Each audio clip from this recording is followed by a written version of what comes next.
Thanks. I appreciate you both taking the time to do this. Not at all. Not at all. Pleasure. Harriet, let me start with you. Uh, Obviously, viewers are coming into this. Some people know the movie, some people know the book, some people have only heard of it. I suspect a lot of your initial work was just trying to figure out how you navigate all that to make it accessible to everybody. Hmm.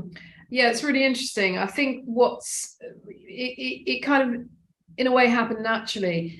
If you know and love the book, you will find the world of that book in the show, and key narrative drives and strands are in that book. They're repackaged. They, I think, would subvert your expectation if you knew of it. But I think also, the universal themes of class, power, money, and a woman navigating a man's world will connect with an audience who haven't read or the book or seen the movie. So I think that in a way naturally came.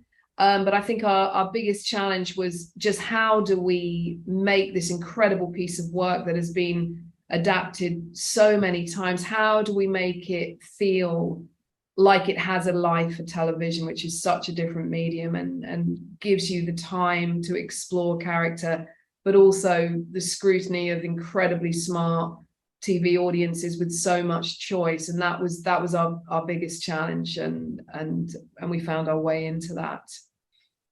Colin, I'm always fascinated by the production side of it, just the decision-making aspect of it. And when you signed on to the show, I suspect, you start thinking, okay, this is what I need to make sure happens. This is what I'm afraid of. How did those thoughts that you had initially play out when it was all over? Was there something that surprised you that was going to be difficult, not difficult? How did that play out? What we wanted to do, there's a lot of period drama around, and there's been over the years a lot of period drama. What we wanted to be able to do was produce a period costume drama, but do it in a way that was fresh, surprising, and was relevant to a contemporary audience. And we didn't want to resort to the sort of the sort of trickery of sort of odd music or cinematic devices that are sort of anachronistic and would get in the way. So the challenge was to walk that balance between a stuffy old period drama on the one hand and an anachronistic interpretation of a period drama on the other. And that was a combination of several things. It was a combination of Harriet's great writing. It was a combination of Harriet finding the themes underpinning the story that speak to a contemporary audience. It is, after all, this story is a love story at the end of the day. And it was about finding actors who could deliver the dialogue in a way that was felt natural and fresh and immediate, so that you felt you were sort of in the room with them without it feeling stuffy and old-fashioned. And that was the balancing act, the high wire act that we had to traverse, and you'll be the judge of whether we pull it off. Well, Harry, he talks about challenges of balancing things, and certainly one of the challenges is anytime you're dealing with a society with so much injustice, so much inequity, it has a tendency to change everybody in the society. Even the best person is corrupted to some extent. And that seems like your challenge is making those characters represent that time, but also you don't want people to watch the show and think, man, I hate everybody on the show. They're just terrible people.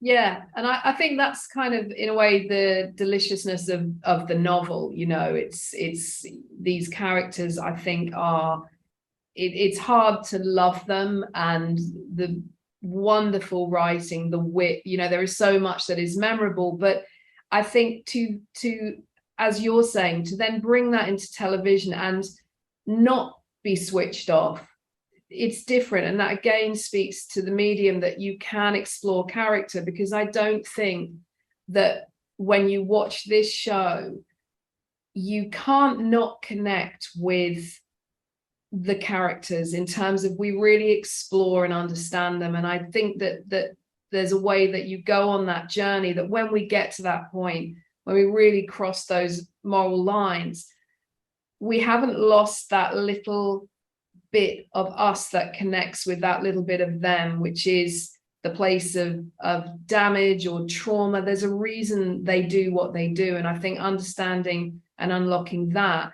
means you will go on this journey for hopefully many seasons. And you don't have to love them, but I think you will always understand them.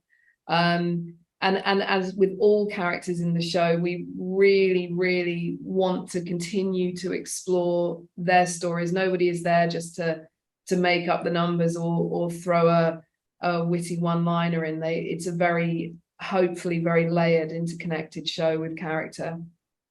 You know, Colin, what's the hardest part about doing a period piece like this? I mean, obviously it's expensive. There's a lot you have to come up with. You know, you need to be accurate with. Is there anything in particular that is extra difficult when you're putting this together? I think, as I say, I go back to the central thing. I think the difficult thing is ensuring that it doesn't feel like a period piece. So that when you're watching it, you're not thinking, "Oh, I'm watching a period piece." Now, we want the audience to enjoy the world of it, the costumes, the sets, the work, the physical world of it. But we don't want people to sit there thinking, "Oh, this is a great costume drama." We want them to think this is a great drama and to follow the characters. And one of the fun things about this story is, in most stories, when a story is told, you don't know how it's going to end. In this instance, we know it's going to how it's going to end. We know where these characters end up, and the tension and the fun of the storytelling is how do they get to that place. Well, I have to tell you both, I've enjoyed what I've seen of the show so far, and look forward to seeing the rest of it. And hopefully you guys will have several seasons to let this play out. Thank you. Thanks very much. Good to talk. Thanks. You have a great day. Thank you. Bye. Bye.